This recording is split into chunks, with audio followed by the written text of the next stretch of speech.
In today's episode of hit show Tech Survivor, contestants need to defuse their bomb by correctly identifying the new Google Pixel phone. Contestants, which one will you pick?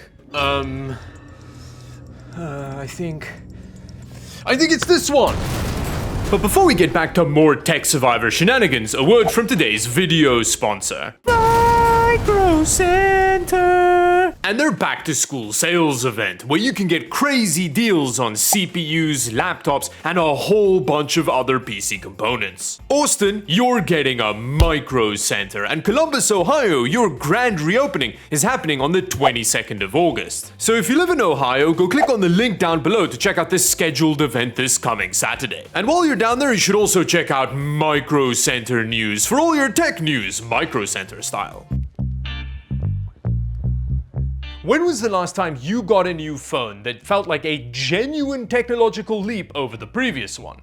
Now obviously this depends on how regularly you upgrade your phone and whether or not the last phone you replaced was a 90-year-old hand-me-down from your granny. But still, for me, that experience was when I upgraded from my Sony Xperia X, terrible phone, I hated it, to an LG G7. Ever since then, every new phone just felt like it had maybe slightly thinner bezels and a marginally better camera.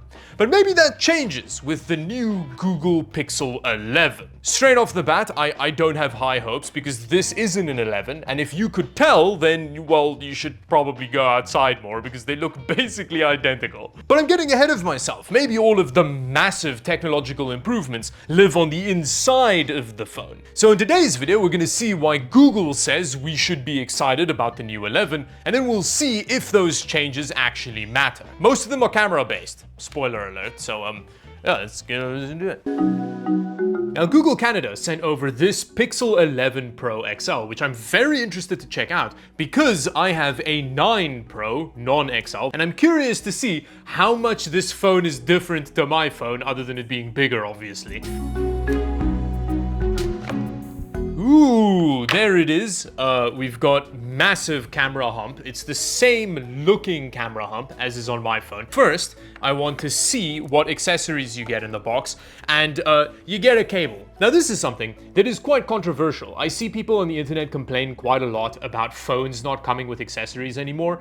I don't really mind. I feel like most people have charging infrastructure for their phones already, and then it's just e-waste at that point. Oh, that's good. That's a good opening. Wow, it is, it's olive drab. Is that what they call this color? Just olive. I don't know where the drab comes from, but it looks nice. You know, it's a nice color to immediately cover with a case. Here is my gray 9. If I didn't know this was an 11, I would think it's the same device. I mean, there are some slight differences. You've got like a different flash looking setup. Button layout on the side is identical. Not even the antenna lines are different. I found a difference! The 11 doesn't have a SIM slot on the bottom, and it's replaced with another speaker, which means it might sound better. That's cool. I did a Where's Waldo or whatever. Now, what is actually different about the Pixel 11 series this year? Well, straight off the bat, they're cheaper. No, they're not, I'm joking. It's 2026 and we live in tech purgatory, so obviously they're more expensive. There's a $100 increase across the range, making the base price of this 11 Pro XL $1,300. But don't worry, as is always the case with our AI future, it makes up for the higher price with less RAM? Aside from that, we get a little notification LED on the back of the camera bump so that, according to Google, you can just leave the phone face down and then still know if you get a notification so that you're not as easily distracted by your phone. I guess that's a thing. You also get some new colors. They upgraded the chip in this to the G6, which is apparently more efficient and way better at doing the AI. And in combination with that, we get more AI features. There's like a thing that discerns your rambling, and then Google Translate, but for like the whole phone, basically. Stuff that I feel like they can add via software to the older devices, right? Now, the change that I am by far the most excited about is the fact that they added a telephoto camera to the the base 11. The 5x optical zoom on the 9 Pro is the reason I bought this phone. It's super useful for like taking pictures of pretty much anything that isn't right in front of you. I like going for walks and taking pictures of birds, so I really need a telephoto lens, and the fact that they're not forcing you to get the Pro anymore is good, although the non-Pro is still really expensive. On the note of telephoto, this is another change I'm like medium excited about, is the fact that on the Pro and the Pro XL, they actually have a bigger sensor on the telephoto camera, which gives you better like low light sensitivity, and well, bigger sensors are just better generally. And then aside from better low light performance, the rest of the features are like meh. There's a magic capture thing where you press a button and then the camera keeps taking pictures and video while you can be more present in the moment, but I feel like the bit of taking pictures that requires you to pay attention is the framing, and the phone's not going to be able to do that for you, so I'm not really sure if I'm sold on that. Professional cameras have a feature called pre-capture, where it takes a bunch of pictures before you press the shutter button, just so that if you don't have fast enough reflexes, you still get the shot. This feels like it's an extrapolation of that, but then kind of misses the point of why you would want that. And I feel like them really focusing on features meant to make you more present in the moment on this new phone, if anything, just feels like a self-report to me. Google, you're the ones making the hyper-addictive algorithms that are designed to milk every last penny out of human attention. You just putting an LED on the back of your phone doesn't fix the problem. All it does is show me that you know that the problem exists, but you just don't actually want to fix it. Although I make videos for that algorithm, so I'm essentially just a crack dealer calling out the CIA at this point. Oh, we were talking about the phone. Okay, let's go see what the camera's like in the real world. Now, in order to compare the cameras on these two phones, I'm going to use diff checker so that we can have a nice side-by-side of the two images. And I'm initially going to start out by comparing the main cameras on the two phones. So we're not using any zoom here, it's just 1x photos. And straight off the bat, no, these are not the same picture. They just look very, very similar. In fact, to actually see some differences, you need to zoom all the way into 500%. And then maybe the one on the right is a little bit sharper with these cracks underneath the clock. However, what I think is a much more apparent difference, something that I noticed while using the two cameras, was how they handle shadows. Now here you can see that the shadows on the Pixel 11 photo is a little bit brighter than it is on the Pixel 9.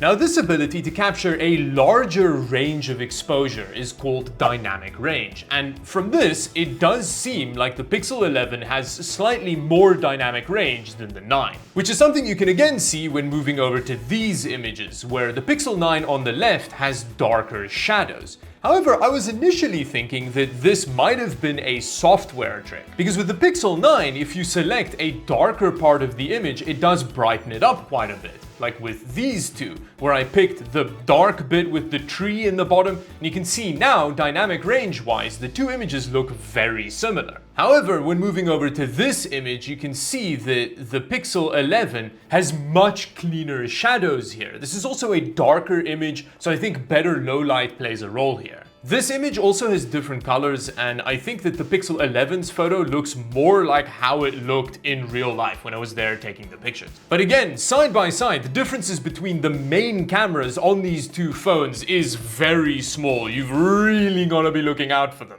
But with that, let's move over to the zoom lens, because this is where things get interesting. We're going to start off by going through the Pixel 9's whole zoom range. So here's 1x, then 5x, and then 30x, which is as far as it goes. Where with the Pixel 11 all the way up to 30x, it looks pretty similar. But the 11 does add the ability to go up to 120x, which gets you this picture, which quite frankly is essentially magic. The fact that you can get that picture out of your phone instead of carrying, I don't know, an observatory on your back is madness. And whoever designed this camera system, good job. However, it's very much a software trick, a very impressive software trick. But when you take the photo, you get this blurry mess, and then it takes some processing time, and it turns that blur into this image. I can't help but think that considering that it's so software reliant, surely they can add that 120x zoom to the Pixel 9, right? Because at 30x, which is the 9 Pro's max zoom, the images look very similar to 30x on the 11 Pro. Sure, the 11 Pro's a little bit sharper, but they're functionally very similar. But I would eat my own hair if Google updated the 9 Pro with these features because, well, they're basically the only selling point of the 11. Either way, very impressive camera systems on the Google Pixel phones. But what about the video? Now, one of the things that Google is very excited about on the new phone is that they've upped the video quality on it. Because with the 9 Pro, its camera was really good for pictures, like I loved the photos on it, but I hated the video out of it. And that's a sentiment that apparently a lot of creators share. Well, here I'm busy filming on the 11 Pro's video camera, and we'll have to see if it looks better. I mean, while framing up this shot and kind of getting things ready, the video looks very phone camera-y. Now I've switched over to the 9 Pro with all of the same video settings. I'm using the same amount of zoom and all of that. And you can let me know down below what you think of the video quality. Well, the 11 overexposed and the 9 made me look like a tomato, so they're just bad differently. Although when it comes to videos of my two cats filleting themselves, they do look very similar, although the 11 did seem a tad hot again. Check out the Patreon link down below for some Layla the new cat lore. So in conclusion, the 11 feels a little bit like a software update of the 9, which is 2 generations older than it. Not great. The thing is, aside from the new to me telephoto on this 9 Pro, the last several generations of phone launches have felt like this to me. I mean, foldables seem cool, but they still can't figure out the crease, which is a bit of a deal breaker for me. Although I haven't lived with one, so maybe it will blow my ghoulies off. But honestly, I'm not that upset about the fact that new phone launches are super lame now, because that just means I don't have to spend money on buying a new phone until the one that I already have dies on me. So the real conclusion of this video is that phones are essentially just fridges now. Wait until the one that you have dies and then buy a new one. If the new one is similar to the old one, that's fine, because the old one was already really good. Which brings me to the end of the video. Thank you very much for watching. Like and subscribe to the channel if you enjoyed this video, and until the next one, bye bye.